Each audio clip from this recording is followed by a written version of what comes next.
2022 Discord, and we are live on Plus One EXP's Twitch and YouTube channel because I couldn't disconnect Twitch. I really just wanted this to go to YouTube, but if you're watching this live right now, that's great. If you're not in the Discord, I'm not going to be paying attention to chat on either of those two platforms. We're just recording it so that people have access to it later, but Plus One EXP is a weird little brand that multi-classes in tabletop game design, beard and skincare alchemy, and the Bardic College of Content Creation. We do a lot of things in the area of game design and promoting other people's games. Right now, we're working with the folks who are organizing Zine Month 2022, which is a non-platform based initiative during February to promote small creators zine projects across the board, largely as a result of a lot of things that have happened in the crowdfunding space recently and Zine Quest not happening. If that's not 100% accurate, I'm not in charge of Zine Month, but I am hosting the first workshop series that they're going to be doing. There may be more. You may see me help co-host some of those and make sure all the technology works and things get recorded.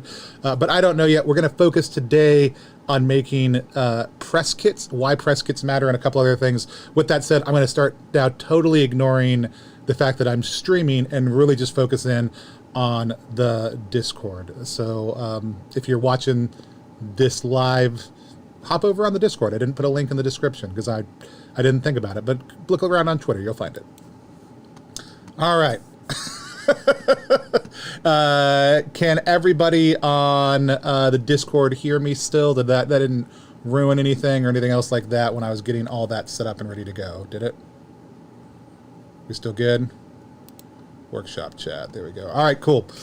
So we're going to talk about press kits today. This came up because we had a lot of conversations about it in my last campaign, which was not on Kickstarter. It was on GameFound for a game called Down We Go. A lot of people commented about the great penetration I was able to have on marketing, on getting the word out around things, and a big part of that is thanks to a few different factors, but by and large, the press coverage I was able to get was due to the fact that I had a press kit put together that I had sent out and that I had done the work around in advance. If you are in the workshop right now, you should be able to go to, if I remember the URL that I made right. And if I can type it in right, PK temp, is that what I did? Let's just check it real quick. Bree Brandley. You know, I should have just got it all set up beforehand, but I didn't. Anyways, I'm going to drop a link in just a second to a template that is what I'm screen sharing right now. You can make a copy of it and really just cut and paste your information into it on Google Docs, which is how I just do my press kits in Google Docs. Some people lay them out as PDFs, add a lot of branding information, do a lot of other pieces. For me, the quickest, easiest way that I can make sure it's consistently accessible to people and that things can live a little bit more dynamically without me having to run a lot of things out is just in a Google document. And so that is where I build everything that I do. I was going to grab the wrong link, so let me get the right one now. And I'm dropping it up in the workshop chat. I also will make sure this is available in the video description later, but this is a sample kit that's based on the Down We Go press kit that I did. There's a few different reasons that I think press kits are incredibly important. The number one reason I think press kits are important is that they let me organize my pitch for my game. So I'm somebody who loves copywriting. I'm somebody who loves doing marketing work. I love messing around with language, but it still takes time to figure out the exact words that I want to say around what my game is, to figure out the best quick kind of elevator pitch description, and then to figure out what are the essential things I want to be able to communicate around my game. The press kit is the best place and way that I have found to do that. A lot of the information that goes into my press kit will get mirrored on my Kickstarter page. It's going to get mirrored in the tweets that I do. It's going to get mirrored when I'm talking about my game, but it gives me a place to start initially just organizing my thoughts around how I talk about what my game is when I'm ready to talk about what it is. And so for me, the press kit is where a lot of those pieces start. I think that it's always better to show, don't tell. So I also always start with an image at the top that kind of evokes something about the game and communicates a little bit about it. And again, if you download that sample kit, go ahead and make a copy of it, save it down, and you'll be able to edit it. And so Kelly B over on the Discord says this is great because I'm better at writing ad copy than I am at writing games, which is 100% something that a press kit's going to feel really good to you, and it's a very challenging thing. So you can cut and paste it, or you can just click. You should be able to click file and then make a copy of it, and it'll just move it all over. You can rename it and you'll be able to fully edit it if you want to. The second reason that I think press kits are great is they maximize my reach, and they do that for a couple different reasons, but I can put my press kit out just into the world in a number of different ways and know that people who are looking for that information are going to be able to find it. And some of that's going to be emailing. We'll talk about that a little bit later. Some of it will be in Twitter, but it's also really easy when somebody says, oh, like, I'd love to talk about this game on our stream. Do you have information about it? Oh, I'm doing an article about it. Can you grab this piece for me?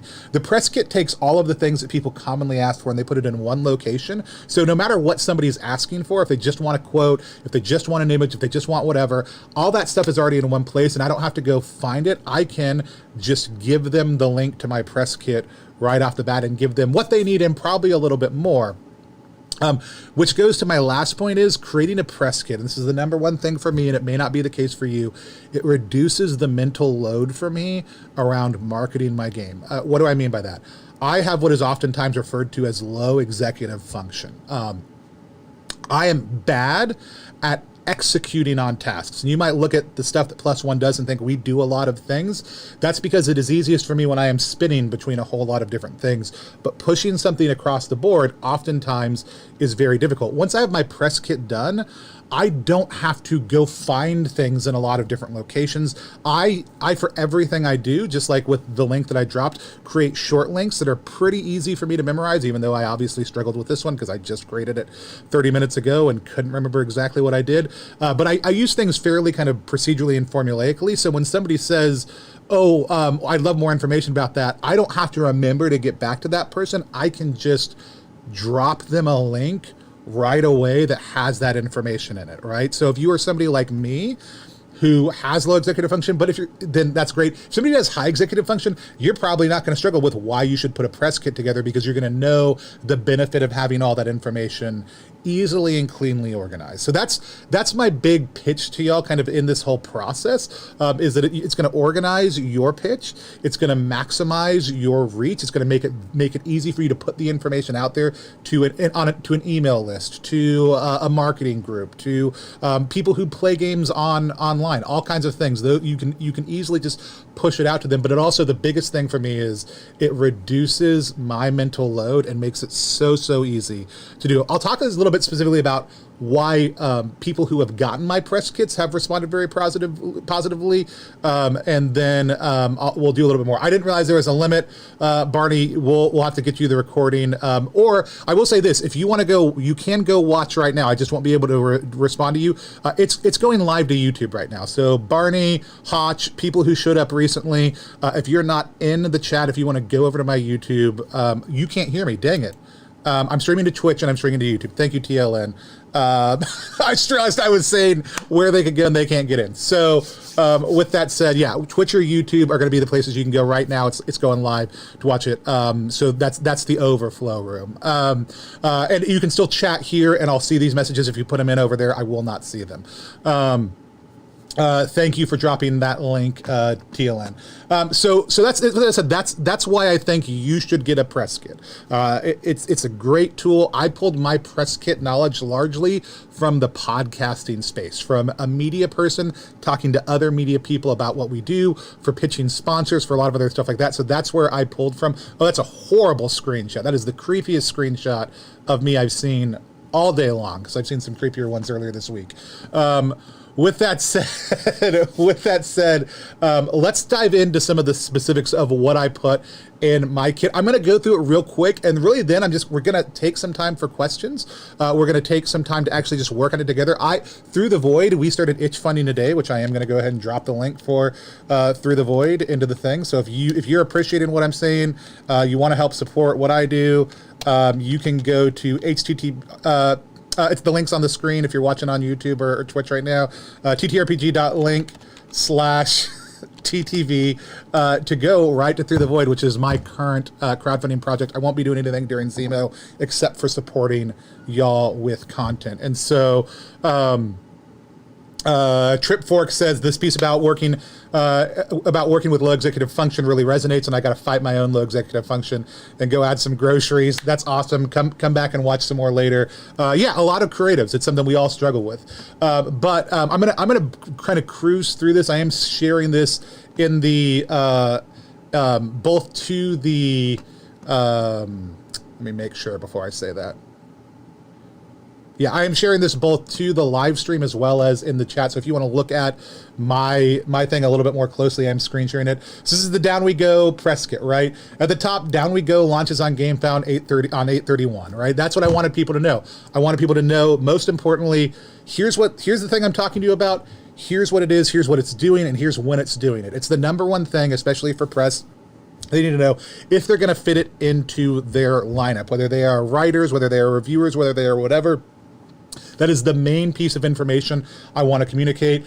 I am somebody, and this is a personal preference, I always start with flavor text, right? I start with flavor text and everything I do. I want to evoke a sense of what this game is about. I want to give you a feeling of what it's like. In my TLDP, my Too Long Didn't Play videos, this is what I do at the beginning of everything. I take my experience of play, a scene from it, and I try to encapsulate that in the video and give you about 30 seconds of the feeling of what it's like to be playing this game. I'm going to do the same thing with my copy, both for this or for Through the Void or for anything else I'm doing. I want you to understand what the feeling of that is like and give you a little bit of sense of the tones of the game. After that, a very quick practical elevator pitch, right? Down We Go is a minimalist OSR old school renaissance, in case they don't know. RPG by Marcus Linderum for 1 to 7 players. I actually added the 1 to 7 players here. This was a piece of feedback from Sam Lee on what they look for in an itch page is the number of players and the supplies that you need. And I always forget that when I'm doing an RPG because I think that people know. But 1 lets you people know there is a solo option for this game. And 7, like, obviously you can play with 13 players if you want, but it gives you just a general range. And even things like the supplies can be helpful, but I don't necessarily think is essential in a press kit. The core rule, then you're going to give the specific things that are most interesting about the system, right? Core rules fit on 1-page sheet that gets you up and playing in minutes. The Infinite Edition of the game is going to be a 48-page book. It ended up closer to 60 from Marcus, me, and a global team of designers, which is one of my favorite things about the project. It's the second RPG coming to GameFound crowdfunding platform on 8/31, because that's a standout thing, right? That wouldn't necessarily matter further down the line, but if there's something else that's interesting in press that they may want to talk about, include those things in there. And then a link directly to the campaign, which this is an active link if you click on it, and then who the publishers are. That's it. That's the elevator pitch. It goes quicker than that because you don't have to explain it. Here are some of the key features in the game. Bang, bang, bang, bang. Bullet points of things that are a little bit more in depth and wouldn't go in my elevator pitch. Some of those are repeated, but the dungeons are something I wanted people to know about. The setting, the tables that we're putting in there, the art, some of the standalone extra pieces that we're doing, the fact that we were doing a Dungeon Synth soundtrack. These are basically telling them a little bit about some of the things that they can easily just drop into an article or a review piece if they're talking about it. It just basically is taking all the information, putting it in there easily. Also, if you click on this link to go to the actual GameFound page, you're going to see a lot of this text mirrored there. This is what I would tell people I was selling it to, or trying to get to back the game also, so they would know what they were getting. So it's a lot of this is saying, once I put it in my press kit, it's also going to go over on my page. I'm not having to think about, oh, what is this copy? What am I trying to tell people? I've got that nailed down. Then we go back to essential links, and it's okay to repeat things. Like, here's the link for it again. You can check out the beta over on itch. You can watch us play it on streams, and I made a playlist on there, which again, you should be doing actual plays. We can talk about that if you want it. If you want a set of actual plays for your game, please talk to me. You should be demonstrating that your game is playable. That could be putting up a preview. That could be doing some actual plays. That could be just a couple screenshots of it. But really, people want to know, mostly, can this game be played, and what is it like to play this game? So it doesn't mean you have to have a stream. It means you have to have something that demonstrates that, and you should link it in your kit also too. This right here was the playtest draft that they could go look at the beta that we had put together, so they could kind of preview it and get a sense of the system. And since we were doing a soundtrack, I included some sounds on there. After that, it's very simply, we're at +1EXP on social media, and I linked to each one to make it easy to tag us, told them where they could find our content, told them where they could find our website. The next piece, the art assets. If you don't have art assets, that's okay. you should try to figure out what you can give people, because almost everybody, especially if they're dealing in print or if they're doing streams, they want to be able to show people what your game looks like. Show don't tell is a huge thing, and if you've got good art for your game, you want to be able to feature that. When I talked to Chase Carter, who writes for Dicebreaker, Polygon, and independently for other groups, he talked about how much he loved my press kits because I put all the art and promotional images in there for them, which made it very easy for him to write the article, because otherwise he's got to go find images. And again, in the same way I want to lower my mental load, I want to lower the mental load of the person who I'm sending this to or I'm giving this to make it easy for them to do it. I want to give them everything they need to essentially be able to, and whether you like this or not, it is how a lot of things work, and you don't have to like it.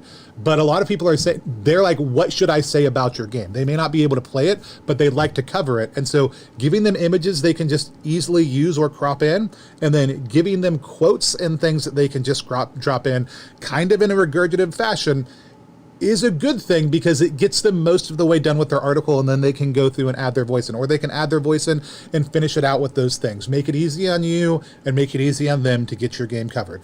People talked about a lot of different things in my game that were not in the kits when they did stuff. A lot of people wanted to do follow-up interviews. That's great. But I gave them enough that they could write something without having to do it. So art was named as a huge piece of that. But again, if you don't have art, don't let that stop you from putting together a press kit. Just figure out what else you can put in. I was very proud of our team members for this. We had an OSR project, which is typically oftentimes viewed as dominated by white, male, cis grognards, and we had a global, dynamic, diverse team of people who put the project together. I normally say you always want to include something about your team on there, but it's not the most important thing. But for this project specifically, it was important. So I included all of the team members we had at that time. That list grew from that point, and I talked specifically about what they were doing. This is a note from the designer, Marcus. I was the lead developer and the publisher, so here's my thoughts. So again, they have quotes they can just pull. Here's what other people are saying. Mamedos, Alex from Black Oath, Richard Ruane, who's in the call. Hey, Richard, thanks so much for all of your support always. Jason Cordova from Fear of the Black Dragon podcast, who also runs Gauntlet Publishing, and then just my contact information with a call to action if you want to set more stuff up. That was a lot of time talking about this, but I wanted to kind of hit the points of why we do that. But it is literally 2.5 pages of information is what you're looking for. And if you laid it out differently or use different size fonts, you're going to be using basically a sheet front or back. I'm going to touch on sell sheets in just a second, because it's a question that came up in advance. And I'll tell you what a sell sheet is, because that's a somewhat obscure term. But the sell sheet is what I would use for retail versus press release. And we can talk about that a little bit also. That was a lot of information. And I want to just take some time, like that was 20 minutes. I want to take just basically the next 40 minutes and give people some time to work through stuff. I'm actually going to make a copy, and I'm going to work through creating through the void sheet if I have the space to do that. If I'm answering questions, I'll just do that later. Normally I would have done it yesterday, but since I knew we were going to be talking about this today, I just left it to do so that I could work on it also too. So if you have a question, if you have a comment, if you have thoughts, if you have anything else, go ahead and move those up and drop them in the workshop chat. You are going to need to, if you're watching this on some other platform, hop in the Discord to drop those in. But I would love to answer your questions. Otherwise, I'd love to just spend some time really intentionally working together. What link is broken for the template? Is that what you're talking about, Marcus? Other people, I mean, there's at least 11 people viewing the document right now, so it shouldn't be broken. Marcus, if you are comfortable messaging me or dropping your email address in there, I'll share it with you directly. But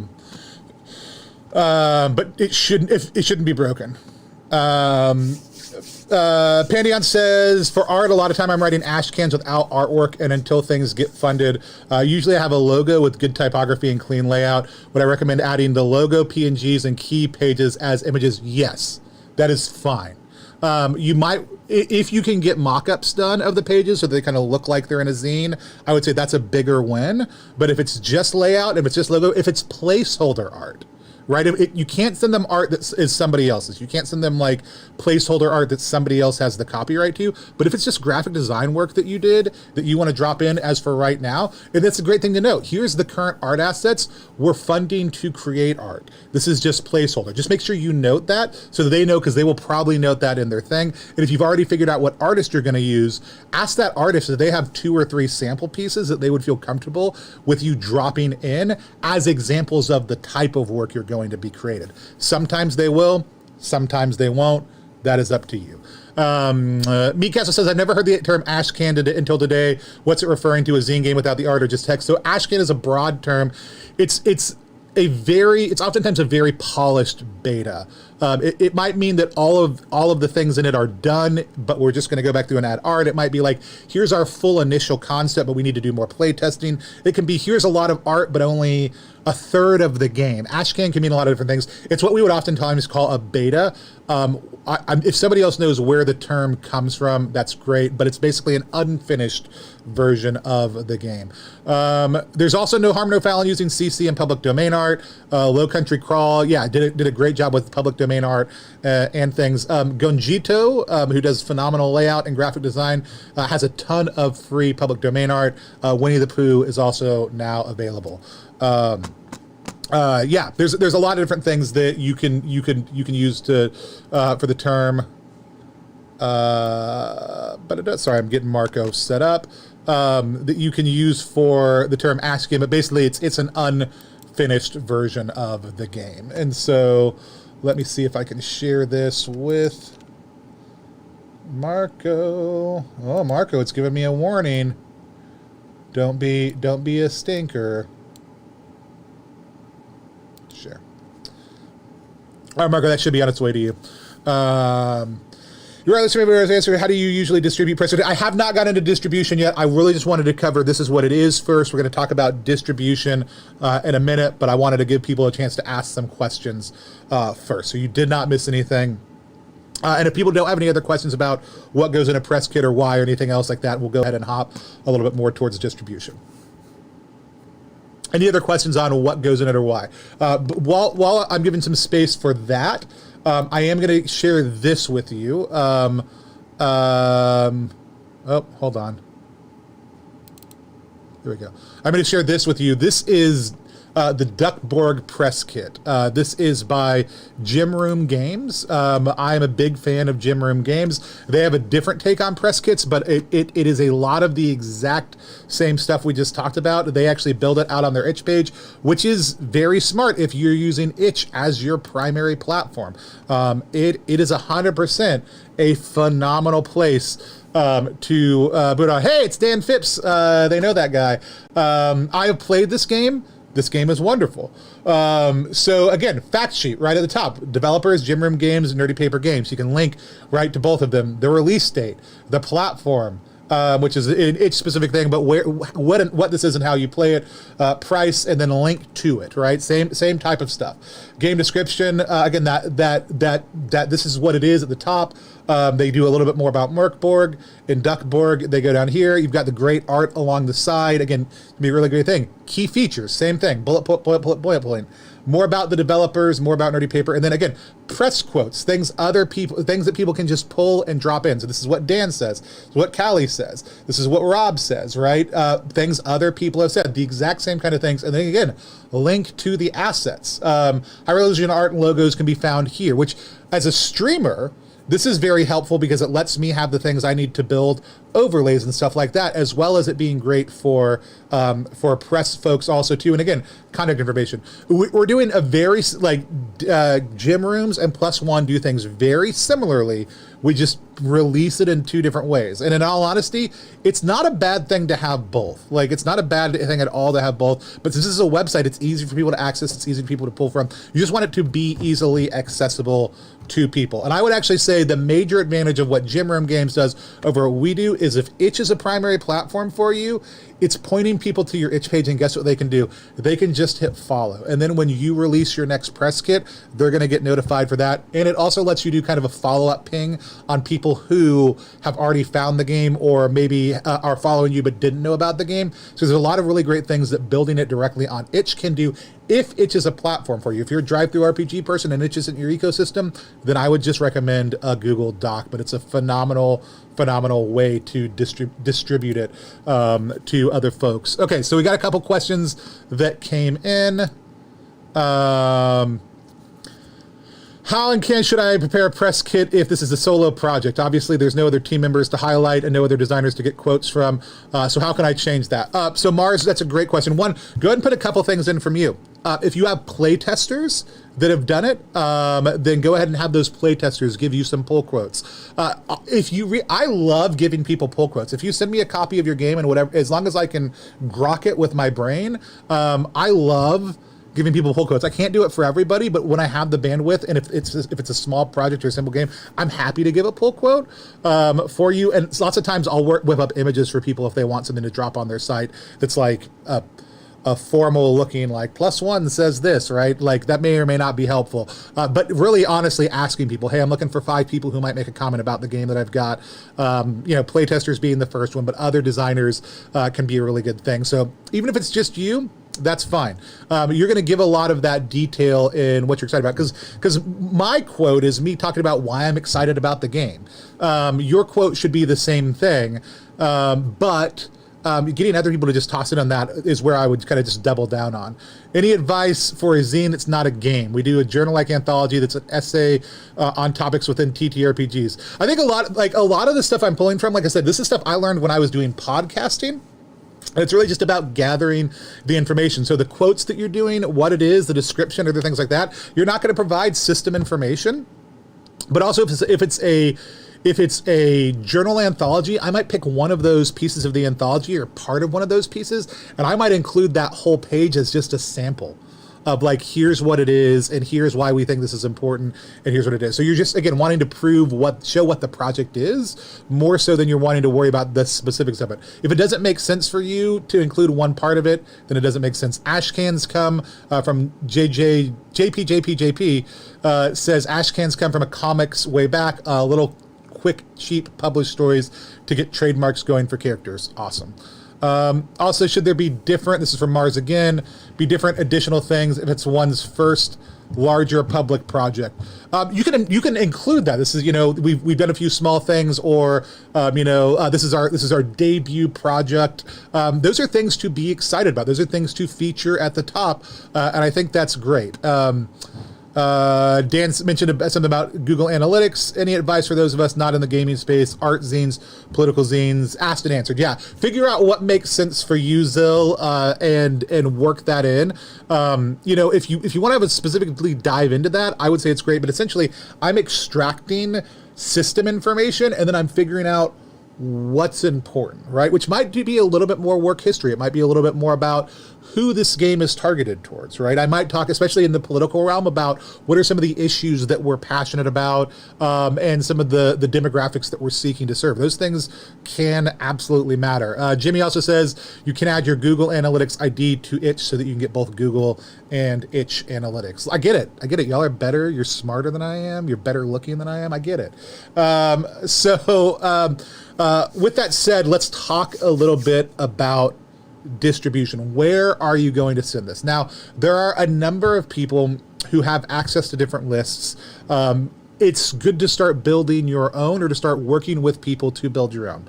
I'm going to tell you a couple places I would always send my press kit to if I didn't send it anywhere else. I would send it to Dicebreaker. I would send it, not very hopefully, to Polygon, and I would send it to InWorld.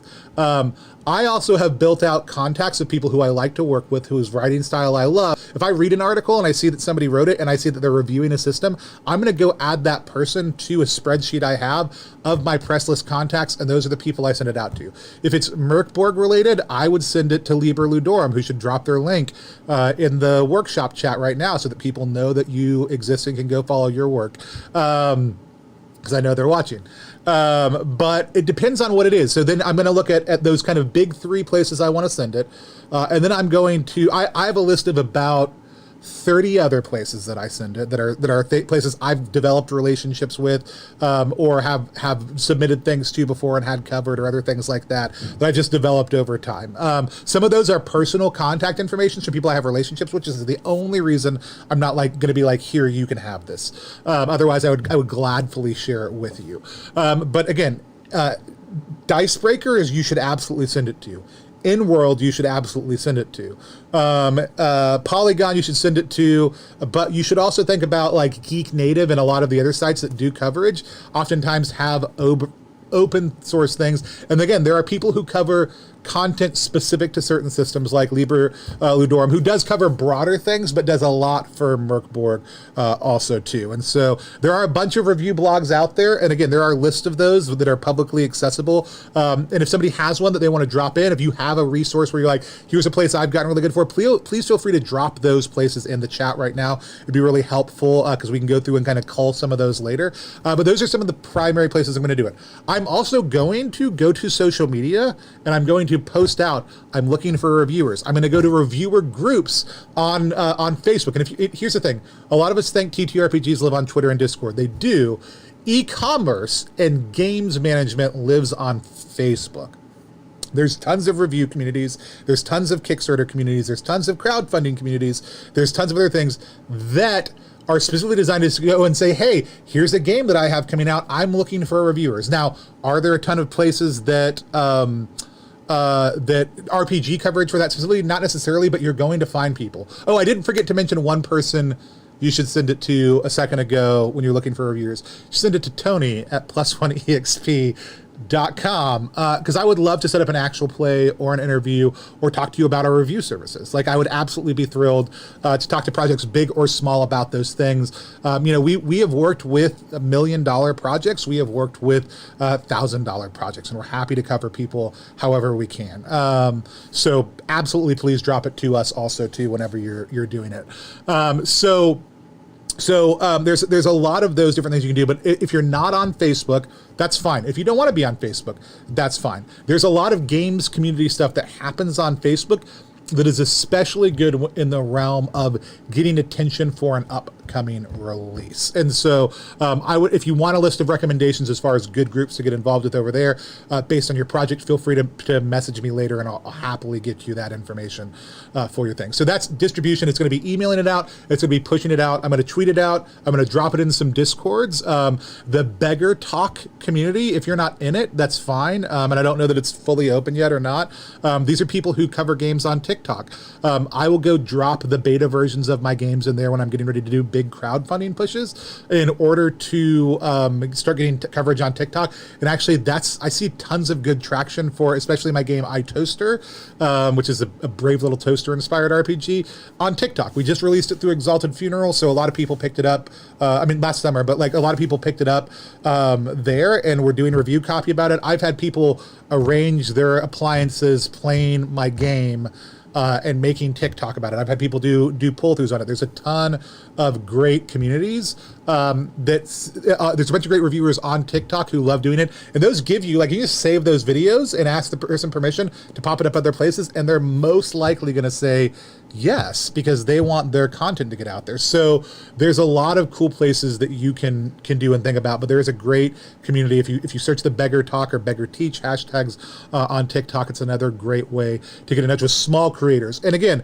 the press kit makes it easy for the small creator who doesn't have a lot of time to grab what they need to be able to talk about your game. And a lot of them are looking for things to talk about. So again, I would highly encourage you to consider looking at some of those outlets also. Reddit, I've had one zing on Reddit as far as a problem. I still don't think it's a great platform. For me, if I want to use Reddit, I'm not going to use it to put out press kits or anything else like that. I'm going to just run ads to groups I think would be interested in my game, because the admins don't have any control over those ads or not. And so that's how I would do it. That's a little whatever. Can someone type in the TikTok hashtag if they know it? It's Beggar Ooh, beggar talk or peach. And that came out of the I'm begging you to play a different RPG Kickstarter community, which is kind of if people just talk about home brewing 5th edition to death, was a tag group. And then a lot of beggars out of that group ended up going and doing other content other places.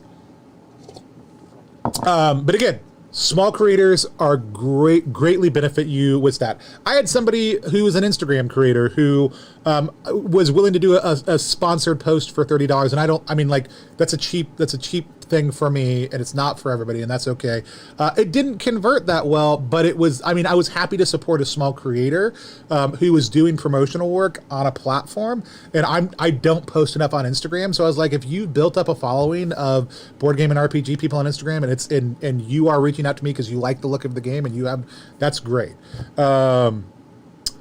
Yeah, Reddit ads I've had good conversion on them in a number of things. Again, it's learning how to use the ad system, but it sidesteps a lot of that. I mean, I think posting about it's great. My very clearly tagged self-promotional post, hey, just want to let people know about this. They always get good traction. Remember, you've got to think about, for that kind of stuff like algorithms, it's not bad to have a group of people willing to go start commenting and sharing on that stuff. This Discord community should be a place where you should be able to come, or other ones that you have should be a good place you can come and say, hey, just posted this up on Discord. If you can go upvote and comment, if you're going to do that, feel free to. But that's a little bit outside the realm of press kits. Let's see. We talked a little bit about so that's distribution in a nutshell, right? You want a separate email list. A couple people that I want to shout out also, though you need to get on their list earlier. Jeff Stormer from Party of One podcast is somebody who's in the community and who is absolutely somebody you should be working with. They have some open spots in the second half of the month, next month. Even if it's post your campaign, consider talking to them about it, especially if you're a person of color or a member of the LGBT community, somebody who is sometimes marginalized in the broader game spaces. Jeff would love to be working with you. I would love to be working with you, like I said. And there are other people who have popped out that they are content creators within the community. Look around in this group for that. Yeah, I think what Emma said about smaller system spaces over in the workshop chat is absolutely right. You can get a lot better traction in those, and in a lot of these indie and zine communities specifically. And so let me think if there was anything else on that line. Oh, so the one of the other questions I got, and then I want to check the things, and then we'll spend a little bit of time wrapping up as well. Which is about sell sheets, and I didn't prep my sell sheet to be able to be pulled up. Let me see if I can find it real quick. This is for another game that I have. So what is a sell sheet? A sell sheet is very similar to, but a little bit different than. This may not be the final version of it.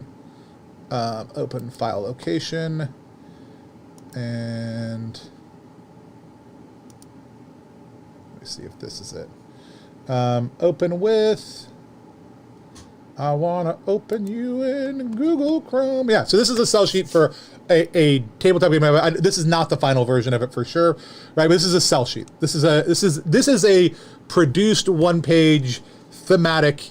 Here is what my game looks like. Is this coming up right on the screen?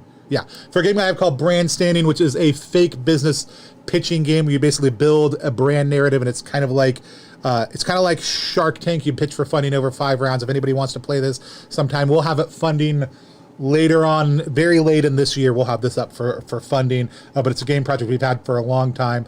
Again, this is something that I would send to if I was looking for a publisher to be interested, or if I was looking for a brick and mortar store, because somebody asked about retailer and brick and mortar store outreach.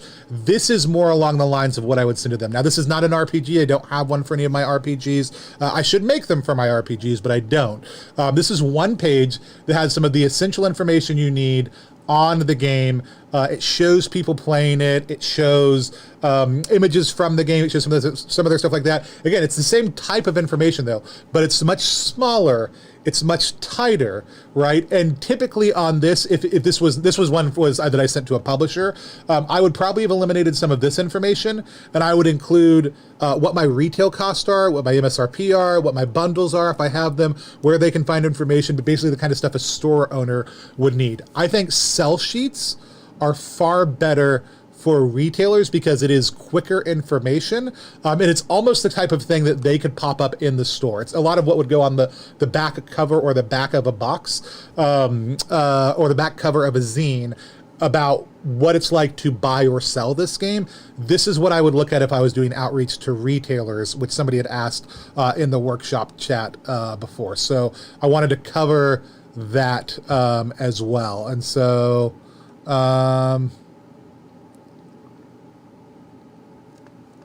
just catching up on what was happening in the chat. And let me see what other questions we had earlier. I know that was one from TLN, I think, had asked that. But outreaching to brick and mortar, especially if you're going to have a retail pledge level on your campaign, which you should, 100% something you should consider. What are the resources or tools? And for me, if I made a sell sheet for my game for retailers, I would also put it in my press kit, but I would also create a separate link for it. Hoodoo had asked, I think the question would be, at what point is it worth having a press kit? Call me pessimistic, but I generally feel like you need to already have a decent level of backing or visibility before anyone wanting a press kit would actually bother looking for it. No one's looking for my press kit. No one. No press person is looking for my press kit.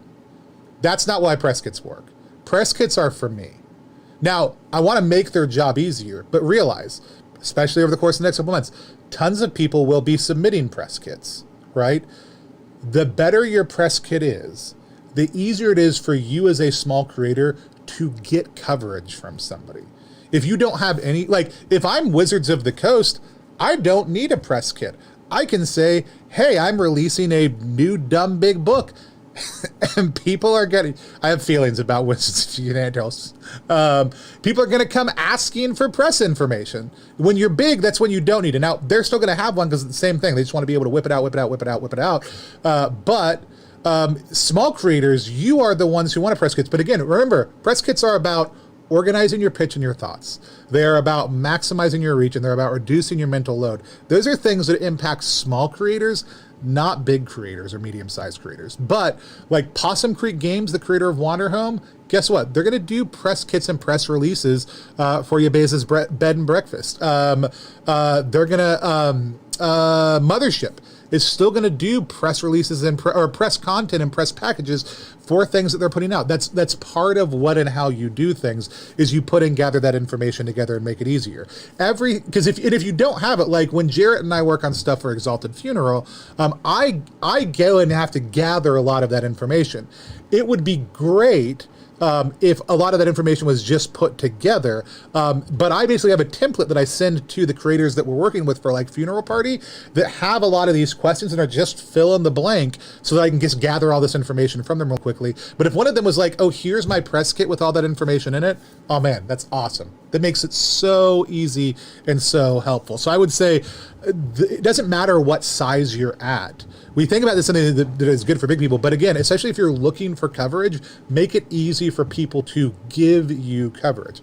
I will also say this: some press have rates. A lot of what we do for free, or we do for comps. Some of the resources we provide, we charge for, because I have a staff of people, my editor, my graphic designers, who I pay. I don't make any money on those things. Like when I charge somebody, I'm not making money. I'm paying my team to be able to make those things. But most of what we do, we have free options, we have comp options, we have paid options. And guess what? I charge small creators only enough to cover the bills ever. I charge large creators 2 to 3 times what it costs to cover the bills, so that I can also afford to sometimes look at somebody and say, no, I really want to make this project. Don't worry about money.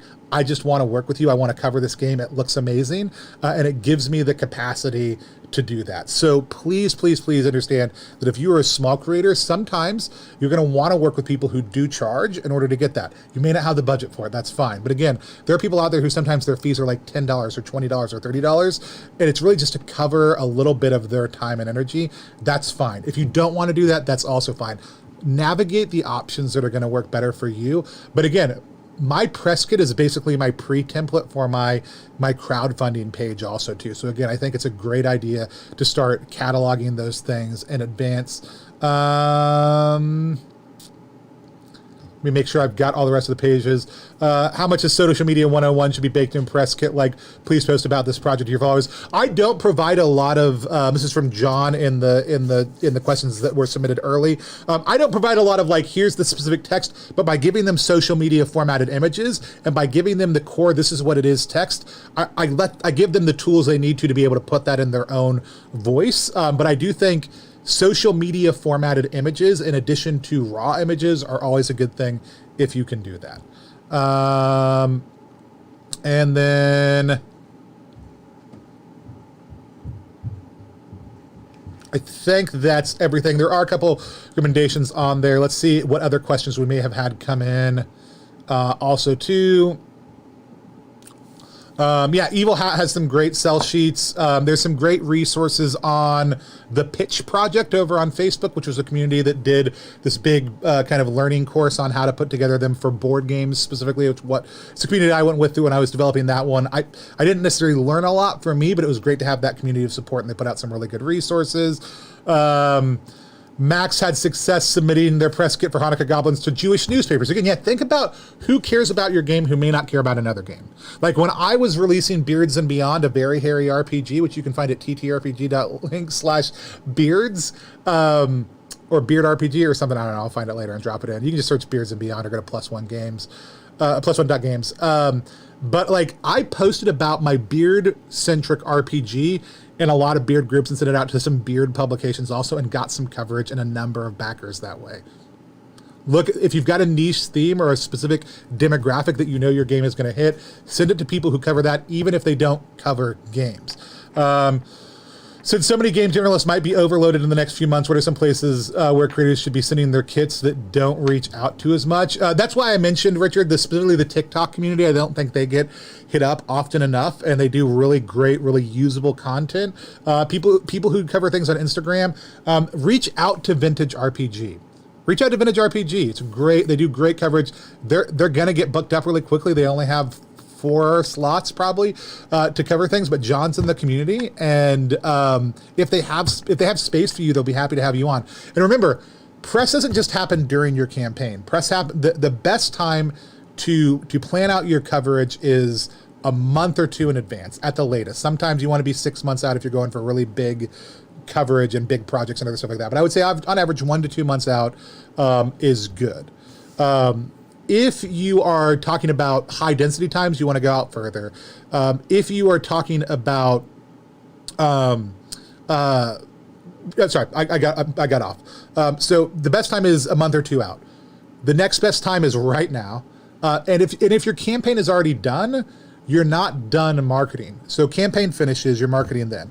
Then your product's about to come out and you're pushing pre-sales or where it's going to be at online. Like you're going to set up your online store where people can buy it after the fact. You're going to set up your things. When you're dropping it on itch, that's another time or Drive-Thru RPG, that's another time you want to do press. When it goes to print and is shipping out to people, that's another time you want to do press. You want to think about press as how can I continue to get this game into the hands of people so that they play it even after it's made. So even if things can't get booked right now, I would say do it later. But I would look specifically at small creators, specifically at small people who are in the indie RPG scene. I know that Mark Shepard also had set aside some spots for Zine Quest folks and is kind of shifting things around. I don't know if they're still looking, but I'd reach out to Mark's from Yes Indeed Pod. I was still doing a look at it. I cleared my January, February when all the Zine Quest questions were coming up. And because I had heard about some of this a little bit in advance, I cleared my schedule. So I still have space on +1 to be able to do actual plays, to be able to do interviews, and we'll be doing some grouped coverage for people who I can't fit into other stuff.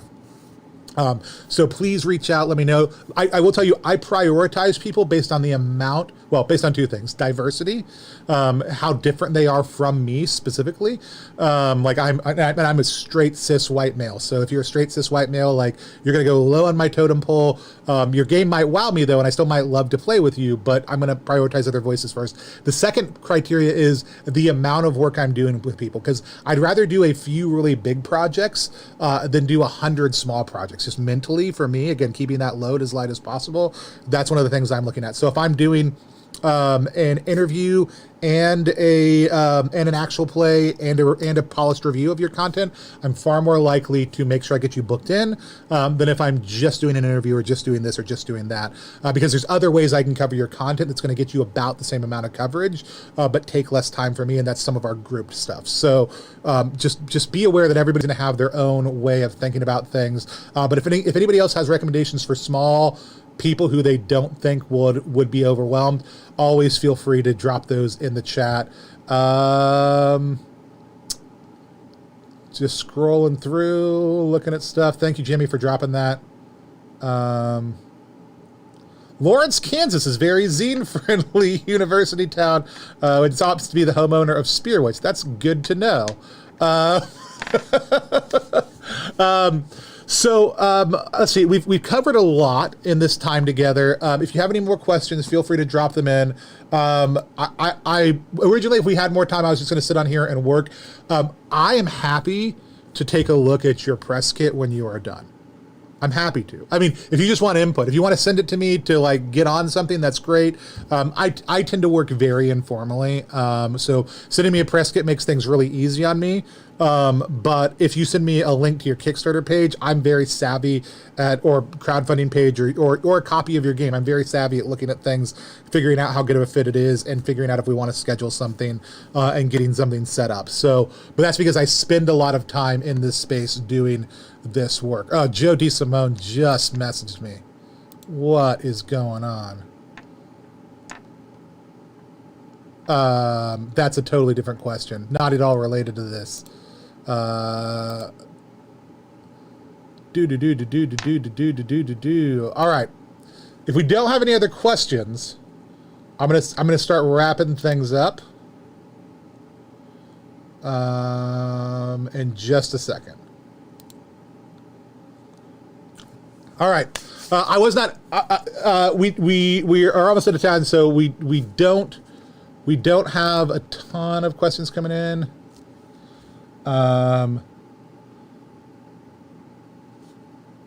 Can you hire somebody to handle press stuff for you? Absolutely. So in addition to all the other services that we offer, once or twice a month, I will take on full press work for a project. I'm happy to work with somebody to create their press kit, to get them set up, to find interviews for them, and stuff like that. But again, when you're hiring somebody, you're hiring somebody. Like some people, and like for lots of types of work, payment after the fact is fine. For some types of work like marketing, payment in advance is oftentimes somewhat necessary. So a lot of that depends on budget and other things like that. But like when we were doing Down We Go, I wasn't the designer of that game. I was the developer and publisher of that game. So I handled press. I told Marcus, hey, we're doing this, we're doing this, we're doing this, we're doing this. How much do you want to do? How much do you not want to do? Let me know what your times are, and then I will book stuff for you, right? Yeah, if you have any feedback on the workshop, please drop it over to Nuclear Obelisk. Here's one thing I'm going to drop in, because I have a platform right now, and I'm going to make you listen to it. Been a lot of conversations today and last night about what ZiMo's up to, what's it about. Here's my take on all of that. The admins didn't want me to say this. They could cut me off right now. They could revoke my permission. They could kick me out. Don't. We're all figuring this out together, and that's important. And it's important that we voice our questions and our concerns and our ideas. It's also important that we give Dom and Sam and Charlie and Alex time to respond to that. They've been doing a lot of work behind the scenes to even get this ready to go. There's a lot more still to be done. And there, a lot of that is essential work to make the project function. This is not a don't talk about this, but we go outside and touch some grass if you need to, breathe deep, have a meal, kiss somebody you love, play a game, take a break. But we need to give people time and space to respond, and Discord is an incredibly hard space to be able to do that. So if you don't get a response right away from somebody, please do. Oh, here's another thing. This is 100% Press Kit related also too. Because if I don't get a response from somebody when I send them an email, a text message, a DM, what I assume is that person is busy. Not that that person dislikes me or that they distrust me or that they hate me or anything else like that. And so guess what I do? I'll send out my emails for my press stuff. And then a week later, I'll send out a follow-up email just saying, hey, I wanted to confirm that you got the press kit and see if you had any questions. Right? Some people will respond the first time. Some people will respond the second time. Some people won't ever respond. If it's people who I really want to work with or I really want to make sure they have covered it, I will message, if it's an author, I will message them on social media after that fact. Hey, I just wanted to make sure you got my press kit and see if it was something you're going to be able to cover. If not, no worries. I have had nothing but positive comments on my follow-up with people because I do it respectfully and I do it consistently and I do it in a way that allows me to get the answer I want, because I sometimes hear no, but then I know I'm not pursuing this press outlet. But it's so important. It's just a normal skill for a lot of this stuff, and it doesn't bother people. Like, if you harass them, it does. If you send out your press kit, send out a follow-up email, and send a polite message to somebody that has open DMs on social media, hey, I just wanted to make sure you got it. Didn't know if it's something you're going to be able to cover in your lineup. Wanted to make sure you saw it and that it didn't go to spam.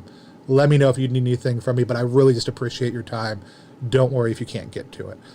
I get yeses all the time from those follow-up emails. I get coverage all the time for those follow-up emails. And I've had creators who have told me they appreciate how consistent I have been in following up with them.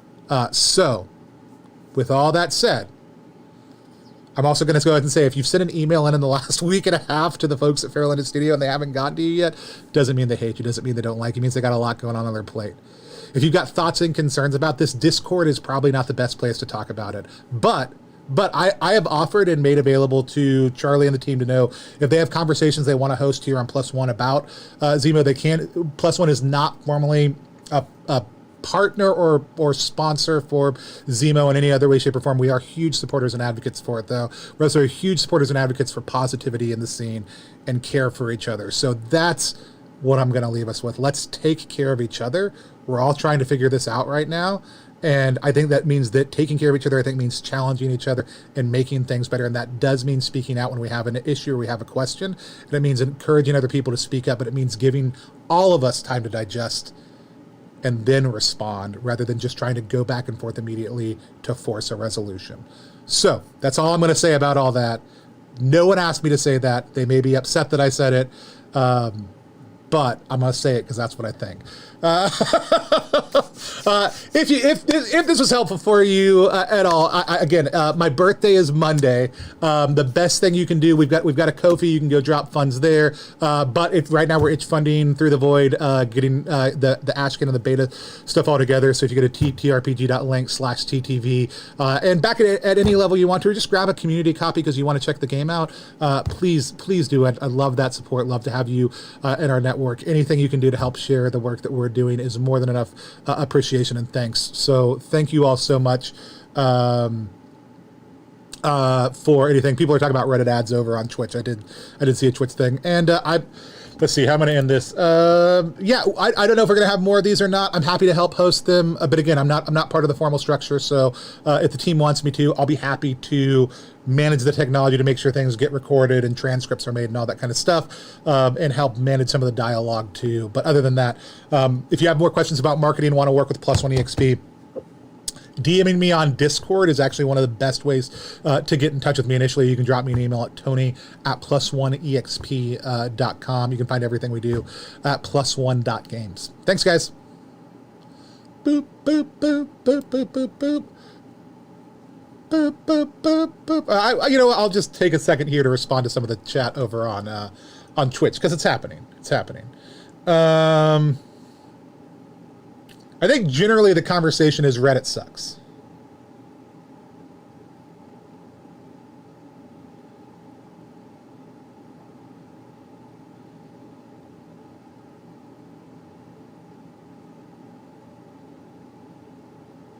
Yeah, Reddit sucks in some ways. Reddit is great in other ways. look at the app things. That's cool. No, you guys, I'm glad you guys are having a chat.